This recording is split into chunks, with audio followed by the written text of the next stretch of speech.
Today we're going to be doing the clutch slave cylinder, which I already pulled out. This one right here. In a second I'll show you where to find it. On mine, the rubber was cracking, and so it was leaking fluid, and I personally didn't look for just the rubber. I just went to replace the whole thing. So it's held on. There's two bolts here. There's a metal line that screws in right here, and then there's a bleeder valve on top.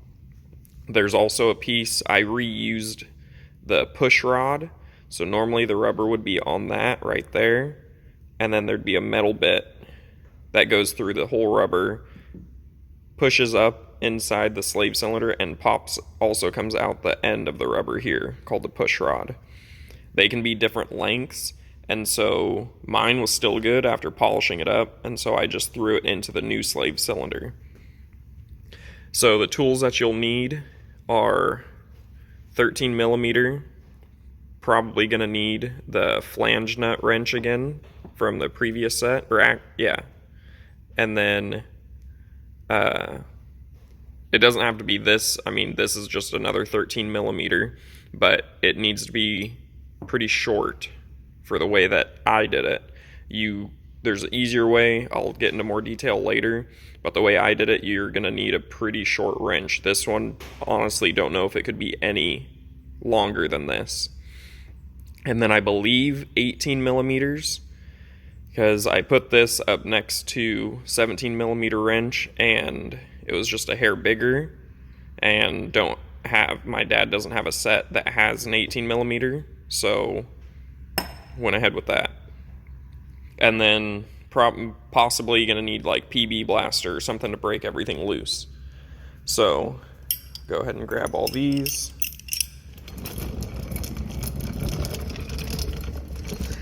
Alright, so you got the exhaust right over here, oil filter, and then transmission. Here's the driver's side CV axle. There's your slave cylinder. So there's a bracket, hard line, goes up to the top of the slave cylinder, right up there. This green line, mine was just coated in grease, so might not look this way. So screws in right up here. Slave cylinder is housed in this bracket right here. So there's bolt here with a nut, not a welded-in nut, it's a nut that you can remove on either side. The other one's covered by this diagonal piece right here. You can get in through here. There's also a hole in the back towards the passenger side. It's pinched at this edge, but it's open at the other end. And so that's where I got the wrench in, the short 13 millimeter. But you do have this plate here that's blocking you, so that's where I was saying you're going to need a pretty short wrench to hold the head of the bolt. Then you use the other 13 millimeter to take the nut off, or to break it open at least, and then you can just unthread it by hand once you get it far enough. This side you can use, you'll use the same too, but obviously you have much more room to get to the head of the bolt on this end. And then instead of removing the hard line here, we just removed it down here. And so this line is I believe 18 millimeter. So you'd hold that while you unthread this one. It'll be the same concept as the brake lines, since this uses brake fluid, or brake clutch fluid. It's all the same reservoir. So then once you take these two bolts out and then remove the line wherever you're removing it, the slave cylinder will lift up. This is the end of the push rod right here going through the rubber.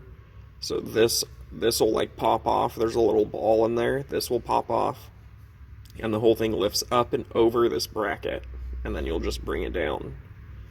Putting it back in my case, these two, I don't know if you can see that little line right there, this is separate from this bracket.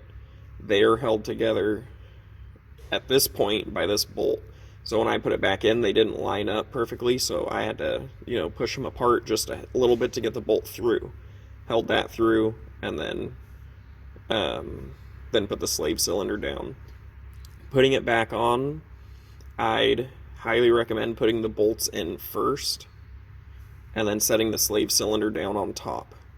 Getting that back bolt in when the slave cylinder's already in place is a huge pain, and so I'd highly recommend doing it before the slave cylinder is put into place.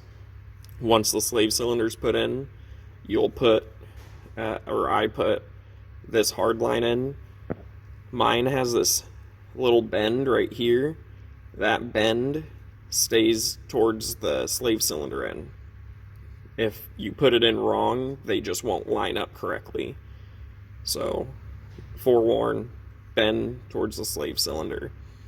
It really is, the hardest thing is just angling the wrenches in there, but besides that, it's literally just a handful of nuts and bolts. When you put this back in, my friend Marcus told me to put a little dab of grease inside this cup. Apparently it helps it from squeaking, so you can go ahead and do that. Once everything's bolted back into place, there's the bleeder valve on top right here. Can't see it, but you'll know that it's there. There's the rubber head right there, or cover. You would pop that off, and same concept as bleeding the brake lines.